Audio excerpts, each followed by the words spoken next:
Assalamualaikum warahmatullahi wabarakatuh. Perkenalkan, nama saya Rini Nurmangantini.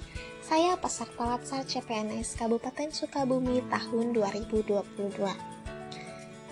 Asal instansi saya dari UPTD Puskesmas Pelabuhan Ratu. Pada kesempatan kali ini, saya akan mengajak rekan-rekan semua untuk mengingat kembali apa itu APD di ruang bersalin. APD atau alat pelindung diri yaitu alat yang mempunyai kemampuan untuk melindungi tenaga kesehatan dari paparan berbagai jenis penyakit yang disebabkan oleh berbagai faktor yang ada atau timbul di lingkungan kerja. Apa sih tujuan untuk penggunaan APD ini? Tujuannya yaitu untuk melindungi tenaga kesehatan, pasien, keluarga, pengunjung, dan lingkungan dari kemungkinan transmisi material infeksius. Apa saja APD yang digunakan di ruang bersalin?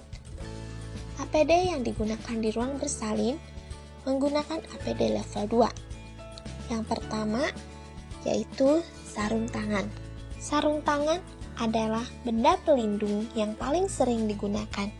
Sarung tangan mengurangi kontaminasi tangan sekitar 70% dan menjadi barrier pelindung ketika kita menyentuh darah atau cairan tubuh. Sarung tangan memberi perlindungan dari mikroorganisme dan membantu mencegah penyebaran patogen dari satu orang ke orang lain. Selanjutnya masker. Masker yang digunakan di ruang bersalin yaitu masker bedah. Masker dipakai untuk menahan cipratan yang keluar sewaktu petugas kesehatan berbicara, batuk, bersin, dan juga untuk mencegah cipratan darah atau cairan tubuh yang terkontaminasi masuk ke dalam hidung atau mulut petugas kesehatan. Tutup kepala atau nurse cap yaitu sebagai bagian dari standar precaution memiliki fungsi dua arah. Fungsi pertama yaitu penutup kepala membantu mencegah terjadinya percikan darah maupun cairan pasien pada rambut bidan. Selain itu, penutup kepala dapat mencegah jatuhnya mikroorganisme yang ada di rambut maupun kulit kepala ke area steril. Kedua fungsi tersebut sangat penting untuk diperhatikan oleh bidan. Kacamata Google yaitu kacamata dengan perisai atau perlindungan di bagian sisi dan dahi. Jika terdapat bahaya terciprat atau tersemprot cairan tubuh klien, bidan dapat menggunakan kacamatanya sendiri dengan perlindung di bagian sisi.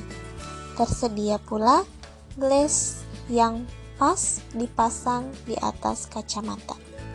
Apron dan gaun pelindung. Gaun pelindung atau apron dapat memberikan manfaat bagi bidan untuk melindungi kulit dan pakaian dari kontaminasi cairan tubuh pasien.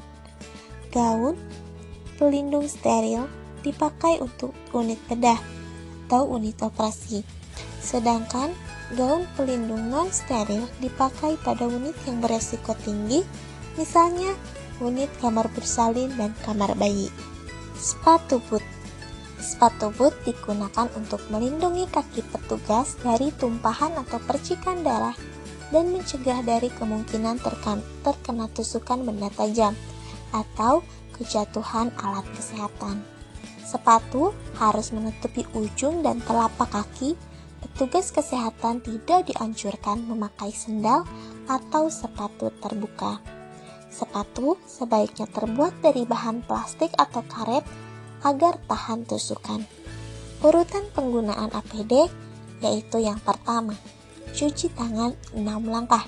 Yang kedua, gunakan gaun pelindung. Yang ketiga, gunakan penutup kepala. Yang keempat, gunakan masker bedah. Yang kelima, gunakan kacamata Google.